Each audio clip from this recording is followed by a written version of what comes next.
just be just that. I am Miss Divine. And I am Chaunel Christine, host of The Right Insights. This is your very own Coach of Carolina, also known as Coach G. How you doing? Coach G.U.N.S. G.U.N.S. Hey, 50 Cent need to pay me. All they got is 35 cents left. Really? Taxes hit him too? Oh man. Spreading rumors. Right. Like, better watch, you're going to end up like Wesley Snipes. So are you Coach G as opposed to OG? Coach G opposed to OG. No, my last name is Gaddis. Okay. So I am an original G. Actually, I coach boys basketball. Yeah. So yeah, I actually have Know about boys basketball. Oh, I know a lot. Right. I actually have 9 brothers, so I know about men. Period. Whole team. Yeah, I know about a whole team. So and actually, for some reason, boys have always been most attracted to me. Like when I started coaching, me and girls we bump heads because they always want to, like, as a female, I definitely know when you're trying to tell us something on the court and they want to know what you got, how many rings you got, what you done won, how much money you make. Boys, when they hear it and it work, they do it. Right. That's it. Because girls are more catty. Yeah, they just. I keep saying they, like I'm not a female. Us, you know what? You know we. So but Harbor that stuff for years upon years upon years. Because we are natural incubators. Exactly. Guys, we ever fall out? All right, we go out back. We handle it by the woodshed. I think I got it made a little bit when it come to that. So I got it made. Speaking of that, because growing up with like dudes, growing up with them, being around them, I have that mindset where, like you said, I get into an argument or whatever. All right, we good 5 minutes later. Let's make them. I don't like you. You want chicken and fish. Right. All right, which one you want? I buy it. You know. Right. I buy it. So it's I've always was different when it came to that type of thing. Outside of sexuality or whatnot, just friends. I never had a lot of girls that were friends, but the older I became, now majority of my friends are females, and I still have my friends that are dudes, but that's normal. Right. Now it's shocking for me to have so many female friends because I never grew up with a lot of female friends. So now I just be hearing their stories, talk to them. It be some crazy stories. Right? But why they my friends? Because I'm also boys basketball team, so they're trying to get close. They trying to get close to the dudes. Hook me up, coach. Hook me up, coach. Put me in. I'm gonna come and cheer you on. I'm like, why? Who you coming for? LaBelle playing today? Yeah. LaBelle. Not LeBron, so LaBelle. Oh, okay. Yeah. I wish I had a LeBron on my team. LABEL, like label, but it's my LaBelle. We would be the ones to do something like that. Absolutely. That name is LaBelle, man. It's French. Oui. France? No. We. But yeah, that's why. And actually, I do coach in other aspects of life as well. That's why I call myself the Coach of Carolina. It's kind of a name I thought of one day because I also attract. Yeah, I was in Carolina, of course. I was a coach. I live in Carolina, the coach. Exactly. Put 21. Better than a coach. You was so put it one nigga. Wisconsin. What you gonna do with them? What you gonna do with them? Love them. That's all you can do. Just love us. But yes, like I say, I always been told I'm kind of old. I have an old soul. All my friends have always been older than me. Like I was 14 with friends, 21, 19. Then I hit that age and they all getting married. They just wanted you to babysit. That's all. Babysit. No, I ain't had nothing to babysit. They ain't had no kids. They had their kids at a good age. So by that time though, I'm in my 20s and they married with kids and I don't have no friends. Trying to prepare me for their kids, but I had a life. I couldn't watch nobody's kids. I had a life. I couldn't watch their kids, but so I also talked to a lot of adults, mentor adults, and that just came out the blue, honestly, because they just started calling my phone, and I'm like, I really can't help you with kid problems, but I could definitely talk to you about, just the mental state of just, pushing through and don't really let work get to you because a lot of times it's just about work and stress and time and having someone to talk to, and it shocked them that they're talking to a now 25-year-old. So they just be telling me their life. So I just took it away and just started talking to people and helping them the best I can. So, I'm still working on myself, of course, but in the process, I always tell people, don't wait till I make it. Just grow with me so we can grow together. So that's how. I would hear that saying when I get like you, or when I grow up, I want to be like you. And I always tell them, do better. I might stop right here. You still got somewhere to go. Like, keep going. See where you going. Keep on growing. I want to follow you. Right. You can put me on to something. Right. So, have you ever been in one of those situations where the script flipped, right? You enter into a relationship with someone who is where you believe you want to go, and then you surpass them, and get a divorce.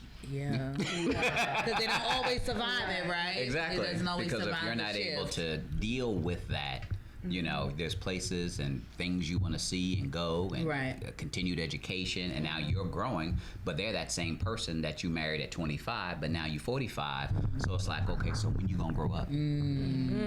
What's that scripture? Was it a prophet in the Bible or a disciple where he got someone in and he said that he is now past you? I don't want to say it was Isaiah. It was somebody. There were two, and one got the other one. Please help me remember. I'm have to look him up. But one was a disciple and he ministered to somebody, but the one that he ministered to ended up passing him in the gospel. I know what you're referring to, but you don't remember? I can't. My mom used to use that when I would bring friends home. She was like, "Who's leading who?" She would always, and she would only do that with people that were. Because we're all either going to be influenced or we're going to be influenced. Yes. And she would always bring, I'm happy to ask my mama what it is. She would always bring that scripture up. Like, you brought this new friend home. How did you all get together? And I think parents don't ask about friends anymore. I don't think they get involved in their kids' friendship relationships. Not like our parents used to. Right, like ours were. But we also don't have the kind of kids that bring all their friends to their house. Mine know what you want. I see that though. Yeah. I see that with the parents of the kids I have. Like you said, they don't do that anymore. Cause I look at them and I'm like, even my little brother. I have a little brother who got different moms or whatnot. I'm watching. I go over and I see all these kids in the house. So I'm like, do you even know half these kids sitting in the house right now? And I'm like, siblings. my mom like will tell first my mom gonna say, all y'all get out, cause I don't know none of y'all. You know what I'm saying? All these people not about to be up in my house, and y'all stink. Y'all got to go. So it's like, and I'm like, who are there? Cause my mom used to, really, my mom, dad too. My guardians, they come in the house and interrogate. Some of my friends got scared. They ain't want to come back because they asking this and that and and the type. Now I've always been that person. I attract our type. I say I attract our type.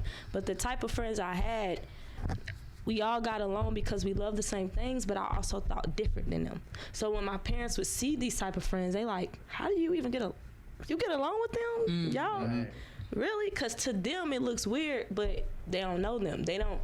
How can I say? It's not like they don't know me, but when you're growing up, you still don't tell your parents everything. Right.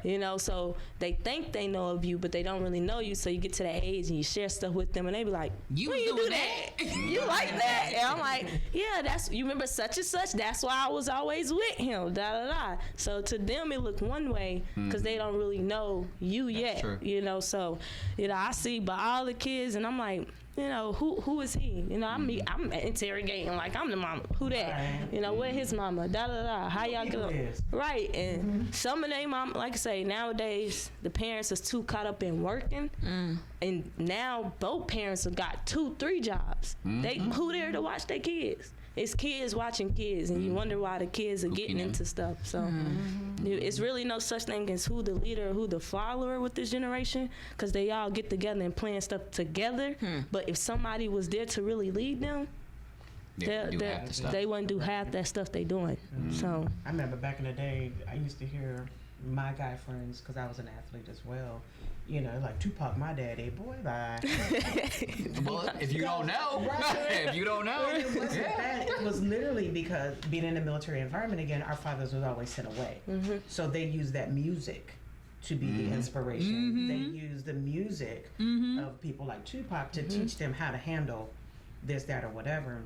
Oh, hence the reason why they would say Tupac. Tupac's Yeah, I got my you. brother used to say, you know, Tupac was like a dad to me, and I'm like, never, ever. But from a male's perspective, Right. Yep. he gave that. My mother was always there, and although my father was not always able to be there physically, we knew that he was serving his country. It wasn't just because he was deadbeat and gone, but my mother would always translate, you know, and always transcribe my father's instructions. You know, your father said, even when he wasn't there. And today I know he probably didn't say, but had he been there, That's what Because he was the authority Right, and you because- recognized him right. as such. And my mother knew she had to keep that sustained, although she could transcribe his commentary and what we were supposed to do. How my brother felt as a young man is where he related to Tupac. Because because- Tupac was present. Right.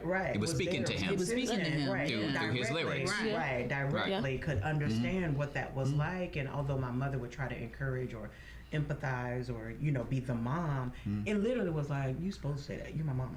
Yes. And that's why gangs are so powerful. Because they're looking for that place of belonging. Belonging, acceptance, love, Even role model. order. And- Right, yeah. right. So They feel like that's they why can a be lot of They're themselves looking for without being that judged. mirror. Exactly. Yeah. Right. That's- That's that affirmation. You know, Because to- that's the only place I can really be and not be judged. It's a scenery of people that's my age and understand me without going to my parents. Like, I can't go to my mom and search certain stuff. She gonna be like, girl, first of all, I don't know nothing about none of that. So, you know what I'm saying? I can't really, I don't know nothing about none of that. And two, like, why you even thinking that? Rather suppress to my friends who I associate with, and I tell them something, they understand. You know, they deal with it, they experienced it, and they just know. So it's like, I feel comfortable doing this and talking to you about this because you're here and you get me. But like they always say, if someone really want better for you, they not gonna just agree with you to get you. Right. They gonna tell you that ain't right, Right, or right. that, you know what I'm Gotta hold you saying? accountable with- Don't do that. But And that's why, as parents, you're supposed to have a designated surrogate parent for your children and have that talk with them. If you don't feel comfortable coming to me, go to Uncle so-and-so. Go to cousin so-and-so. Go to so if I'm not able, because for whatever reason, I still want your issues addressed and I still want your questions answered. But if you don't feel comfortable asking it of me, well, here's some other people that you can go to. I know them, I love them, I respect them, so I know they won't steer my children wrong. So go to them for counsel. The unfortunate thing is that today, even when those people have been identified and designated, it's just like what you said. So many people, life is going on, right? And there's so much going on in life that even when you've identified that person, if they have not formed that foundation early on, The relationship. then you're just mommy's friend and you're going to tell her everything I tell you. Absolutely. That's true. No. Because that's really the whole premise of being a godparent. Right. So the whole premise of godparenting is that when the biological parent isn't there, you have godparents that are there, and they were there from birth, and they basically mentored you and nurtured you along the way. So now Right. you develop that relationship. What if you don't have godparents? Then you find somebody else. Like, it's always Yeah. people out there though willing to help. It's just actually a lot of people don't. Speak it up. A lot of people don't seek it. There's always people out there to help you, but a lot of people really don't get up and go look for it. They think it's supposed to just fall in their lap. But if you don't step outside and go put in that action, even it could just be at the store buying something from the grocery store, and somebody just happened to walk up to you. If you didn't go to that grocery store, how would you have met them? And some people just give up. They don't try to go seek what they need or what they want. Right. They want a lot of stuff, but are you gonna get up and go look for it, or are you gonna And just are you ready when it approaches? right? Because I have a spiritual mother. They're the best knew thing me- ever. Right. Knew me from, you know, level 1 on up. And there are honestly some things that I won't go with her about because I already know what she's going to say. I just need the guidance. I just need to prepare my heart to receive it. It's kind of the same thing. You can pray and ask God for something, but if you're not ready for it, He's not going to give it to you. You know, be careful what you ask for. 'Cause That's you right. just Might get it. You just might get it. That's the same thing. Our family, we have our spiritual pastors are people that they did all the babies' christenings, they did all the wedding, like they've been there. But I don't see me going to them like you said.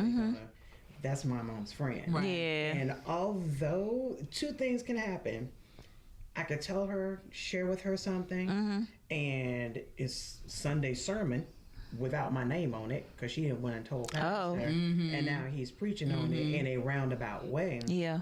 Or that happens. Yeah, all the time. Oh, most definitely. All the Yeah. time. Right. Yeah, most definitely. Or Most definitely. it leaks back to my mom, not in its entirety, but just enough where my mom could say, so what do you think about, she'll just bring up a topic that leads it right into there. So those are our spiritual pastors. Yeah. But that I leave them responsible for the ceremonial things. Yeah. Not for the intimate, the intimate, accountable, secret things. Yeah. My spiritual mother, she has a daughter my age. We grew up together. Yeah. And so when I share with her, I know that she's talking to me not only from a place of being a spiritual leader in God, but also being a mom. So I know that her counsel is coming directly to me and me only. Yeah. She's not going to call my mom and say, hey, you know, I just got through talking and such, and did you? Right. So for her, and it took time for us to develop that relationship, but it was me that went out, and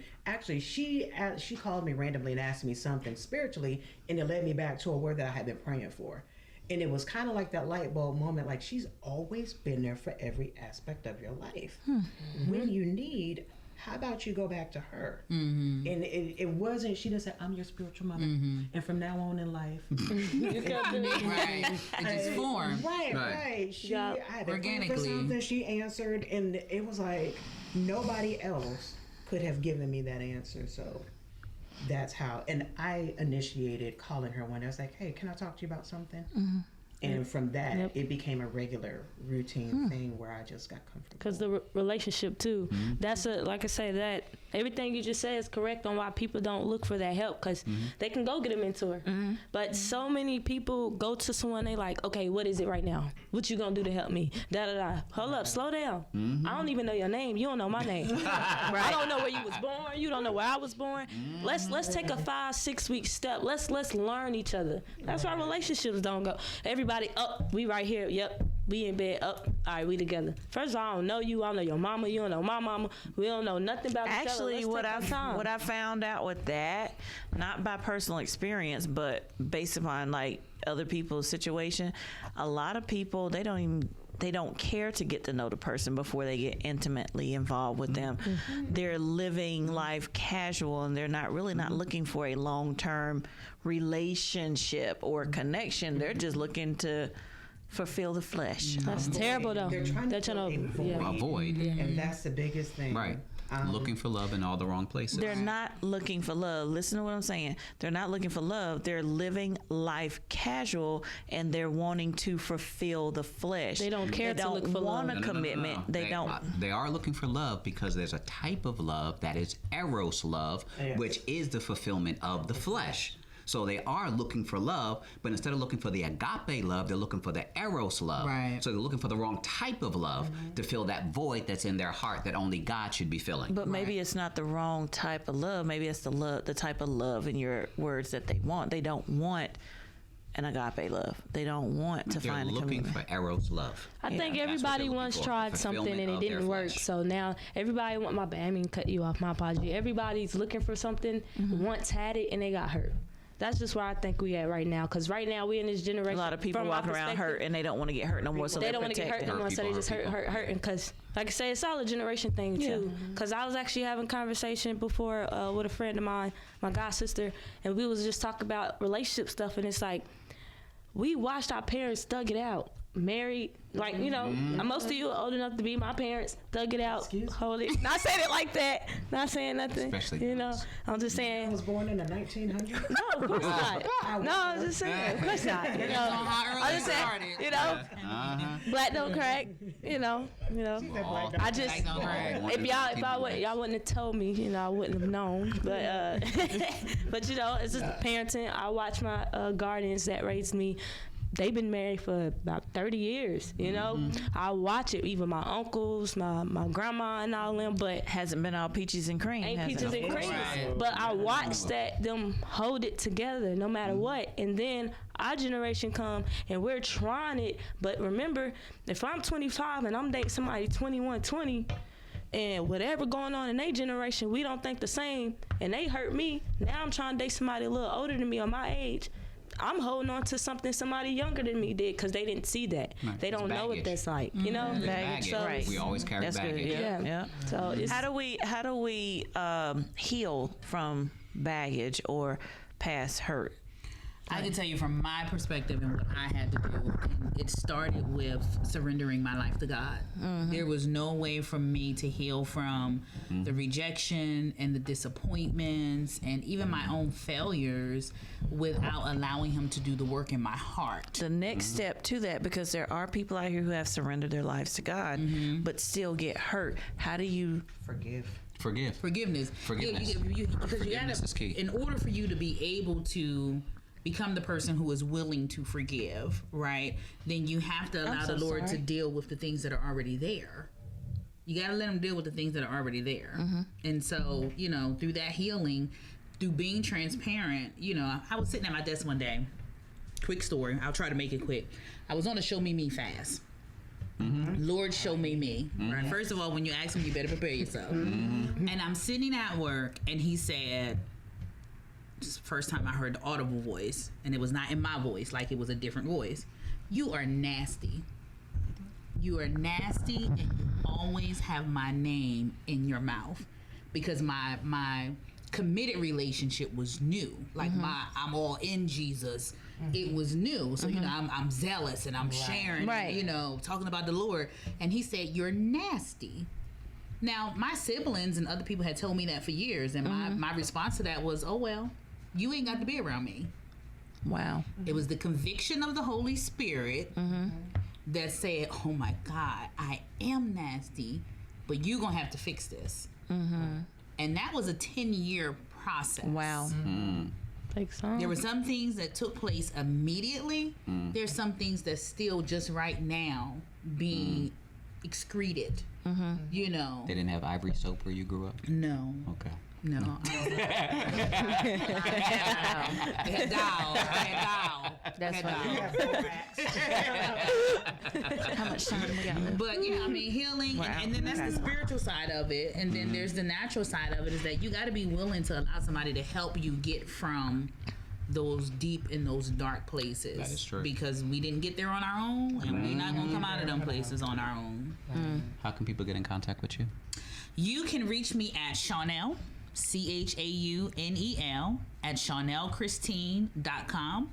You can also follow me on Instagram at Chaunel Christine and on Facebook at Chaunel Christine.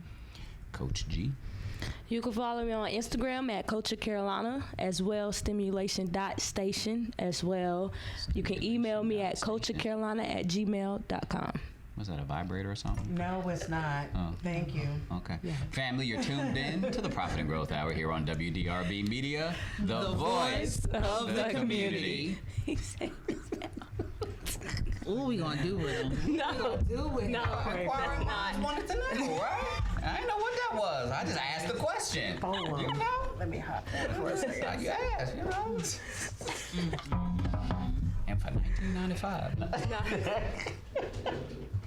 Comes with rechargeable batteries. They don't even have those. Now they upgraded them. You could put them on the portable charger and all that. Lord.